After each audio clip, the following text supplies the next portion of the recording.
Hi everyone, today we will talk about how to fix or how to solve Pinterest chat not working. To know how to fix or how to solve Pinterest chat not working, you should just go to settings like this where you click.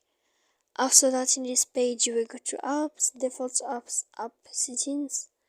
When you will see this list, you will go down to find the application of Pinterest and you will enter.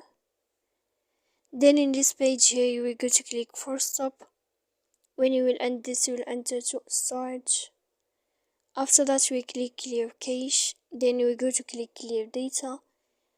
And when you will end all this stuff, as you see here, you can turn off your phone. So please don't forget to support us by like and subscribe. See you next time in another video.